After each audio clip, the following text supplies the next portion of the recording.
Davray, né à Bruxelles, Belgique, le 29 mai 1923.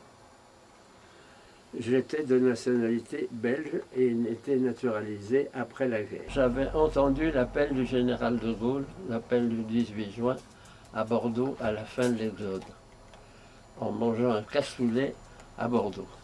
J'ai entendu son appel. Ça m'a révélé quelque chose. J'avais 18 ans. Je me suis dit, je le rejoindrai. Mon père était dans la résistance. Je ne le savais pas, bien sûr. Il avait monté un réseau philosémite, c'est-à-dire qu'il permettait aux Juifs de passer en Suisse. Et il a été dénoncé par une femme aryenne dont il n'avait pas pu faire partir le mari. Elle l'a dénoncé à la police française, et c'est la police française qui l'a arrêté et remis à la Gestapo. Je me suis engagé sous le nom de Davray, au cas des concordances qui se fassent et puissent être néfastes à mon père. Je suis rentré dans la résistance dans des circonstances assez rocambolesques parce que ma mère avait une amie anglaise mariée en français. Par conséquent, elle bénéficiait de la double nationalité. J'allais la voir de temps en temps parce que c'était une femme charmante et avec lui j'aimais bien parler. Et un jour, elle m'a présenté un garçon. Et ce garçon était chef de cellule d'un mouvement de résistance, les FTP, francs-tireurs et partisans. Nous avons parlé. Il m'a demandé si ça m'intéresserait de rentrer dans la résistance. J'ai dit oui. Et je suis rentré dans la résistance au service des opérations aériennes. C'est-à-dire que mon travail, c'était de trouver des endroits dans Lyon où l'on puisse parachuter et les armes et à la rigueur des hommes. Malheureusement, j'ai été arrêté par la police française. J'ai été mis au Veldiv. Et là, au Veldiv, j'ai dû rencontrer, je pense, un commissaire de police qui devait être sympathisant de la résistance. Parce qu'après m'avoir interrogé, il m'a dit d'aller aux toilettes. Je me suis demandé pourquoi. Et aux toilettes, il y avait une porte ouverte qui donnait sur la rue. Je n'ai jamais couru aussi vite de ma vie. Je suis rentré chez moi, j'ai fait mon sac, j'ai dit au revoir à ma mère, à mon bulldog, et je suis parti. Je me suis retrouvé, grâce au FTP, j'avais eu des passages. Je me suis retrouvé en Espagne, où j'ai été arrêté par la police de Franco. Là, j'ai été mis en camp de concentration à Miranda. Grâce à mon teint clair et mes yeux bleus, j'ai dit que j'étais canadien. Le monsieur qui m'a interrogé m'a plus ou moins cru, mais il préférait s'en assurer. Il a demandé à un monsieur de l'ambassade du Canada de venir me voir. Ce monsieur s'est rendu compte que j'étais autant canadien que lui était turc, mais il a dit « il est canadien », ce qui m'a permis de passer en Algérie. J'ai rempli ma fiche d'inscription pour l'armée. Comme j'étais bachelier, on m'a mis dans une unité de communication, c'est-à-dire le Morse. Pour moi, c'était pas ça. Je voulais libérer la France, mais d'une façon active. Et le soir, en quartier libre, j'ai rencontré un soldat.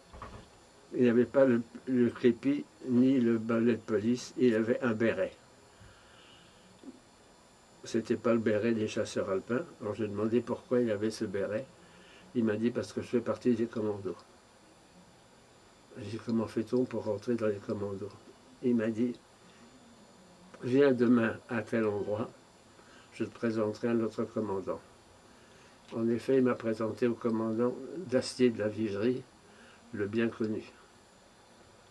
Et là, il m'a interrogé. À la fin de l'interrogatoire, il m'a dit « Maintenant, tu es baigneur ». J'ai dit « Qu'est-ce que ça veut dire être baigneur ?» Il m'a dit « T'es dans le bain ». Et là, j'ai commencé l'entraînement des commandos parachutistes.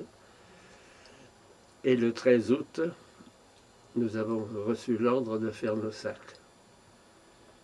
On a fait nos sacs, on nous a fait monter dans des bateaux, des genres de chalutiers, et nous sommes partis en direction de la France.